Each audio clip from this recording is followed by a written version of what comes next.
২৯শে March.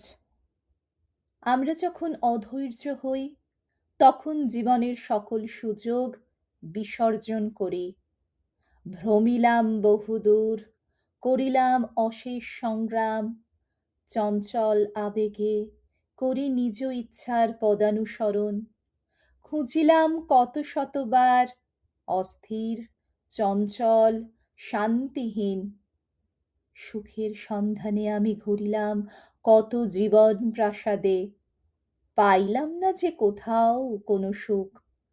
যবে মোর ইচ্ছা হারাইল নিজেরে তাহার ইচ্ছার মাঝারে, তবেই আমার হৃদয় পাইল আনন্দ সন্ধান। ধার্মিক মানুষকে আমরা চিনিতে পারি তাহার নীরব উদারতা এবং সহিষ্ণুতা দেখিয়া।